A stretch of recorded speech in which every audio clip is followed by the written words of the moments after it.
समय दूंगा, थोड़ा वक्त का अभाव, दूसरे चरण में आप बोल लेना। मैं रोहित अग्रवाल को आमंत्रित करता हूं। राष्ट्रीय लोकदल जो बीजेपी के गठबंधन की पार्टी है, वो उसके प्रवक्ता मौजूद हैं। रोहित जी, कैसी चल रही है 11वें साल में प्रधानमंत्री मोदी की सरकार?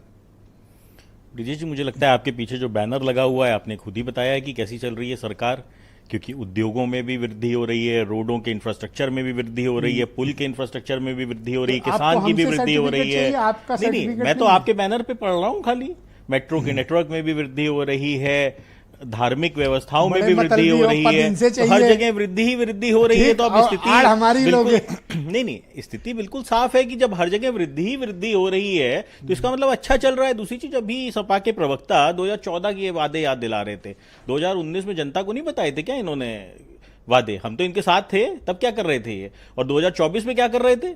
2014 के वादे यहां पे आप 2025 में बता रहे हो, तो जनता ने तो 3 बार मोहर लगा दी भैया। और खाली केंद्र में नहीं लगाई, उत्तर प्रदेश में दूसरी बार लगा दी, मध्य प्रदेश में 5वीं बार लगा दी, उत्तराखंड में चौथी 5वीं बार लगा दी, इधर आप बिहार चले जाइए, वहां चौथी 5वीं बार एनडीए की सरकार बनी हुई है। तो स्थितियां साफ है विजय जी। जनता चीख चीख के बता रही है विकास हो रहा है कि नहीं हो रहा है, हमें डेटा देने की जरूरत नहीं है। यस, कभी इस बात का खेद होता है कि आपने बहुत वक्त गंवाया विपक्ष के साथ रहकर? अगर बीजेपी के साथ 2014 में ही आ गए होते तो आज आपके और वारे न्यारे होते? नहीं, देखिए, एक तो हम वो गलत था जो आपने देर कर दी। एक तो हम अपने वायरे नायरे के लिए हमने कभी राजनीति नहीं की ब्रिजेश जी, हमने हमेशा जनता के हित के लिए जो राजनीति की है। देखिए, एक बात समझना पड़ेगा, विपक्ष में एक अकेला विपक्ष हम थे। हाँ। जो विपक्ष की भूमिका को अच्छे से निभाते थे। हमने किसान आंदोलन हुआ, किसान आंदोलन के अंदर सरकार को ये समझाया कि ये गलत है, किसानों के हित में नहीं है, ये कानून किसानों के हित में नहीं है, और सरकार बैकफुट पे आई। राष्ट्रीय लोकदल अकेली ऐसी पार्टी थी विजय जी, पूरी जिम्मेदारी से मैं कह रहा हूं, कि किसान आंदोलन के साथ खड़ी हुई थी। और जिसमें कोविड काल के अंदर हम किसान आंदोलन के अंदर किसानों के साथ खड़े हुए थे। चौधरी अजीत सिंह जी ने बीजेपी के साथ आए तो आपका तकरीबन 10 साल आपने बीजेपी की मुखालफत की, जो प्रधानमंत्री का समय बीता। ठीक, 10 साल आप मोदी और बीजेपी के खिलाफ थे। नहीं, आप लेट मी कंप्लीट ना।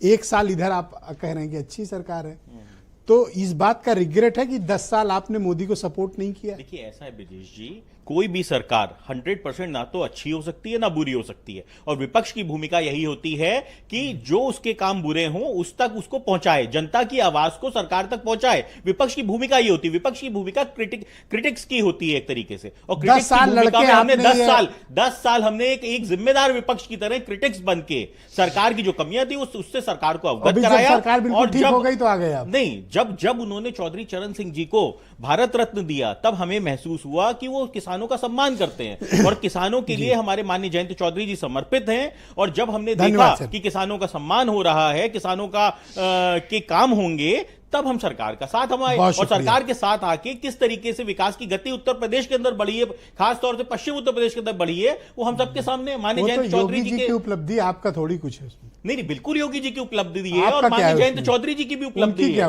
क्यों नहीं है? स्किल इंडिया के अंदर आप स्किलिंग करके युवाओं को रोजगार दिलवाया जा रहा है। योगी जी का काम अपने खाते मत लिखो जी, यही तो बात है ना। ये आपके लिए खतरनाक होगा। बिल्कुल योगी जी की भी उपलब्धि है, प्रधानमंत्री जी की भी उपलब्धि।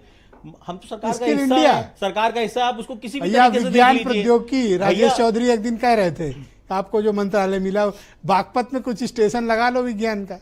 देखिए, मैं एक बात हमको आपको समझनी पड़ेगी। गोरखपुर के अंदर जो हमें विभाग मिला, गोरखपुर के अंदर हम वो विज्ञान का स्टेशन लगा रहे हैं। कहां लगा रहे हैं? आगरा के गोरखपुर के अंदर। अच्छा, आगरा भी मुजफ्फरनगर नहीं ले जाओगे? पश्चिम मैं कहता हूँ राजेश चौधरी के क्षेत्र में मथुरा में लगाओ। आ गए पश्चिम उत्तर प्रदेश। आप गोरखपुर क्यों जा रहे हो? आपका क्या है गोरखपुर में? अरे, पश्चिम उत्तर प्रदेश में भी आगरा में हम लगा रहे हैं। आगरा में भी हमने डीएम से जमीन मांगी है। मनीष को ले, चाहे गोरखपुर है, चाहे बागपत है या मथुरा है, सब समान है ना?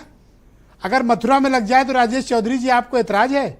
सुन लो भैया, मथुरा में लगेगा। ये कह रहे हैं कि नहीं कहीं दे दो। समय में मथुरा में भी लगेगा, भी लगाएंगे आने वाले समय में। बहुत अच्छा कर रहे हैं।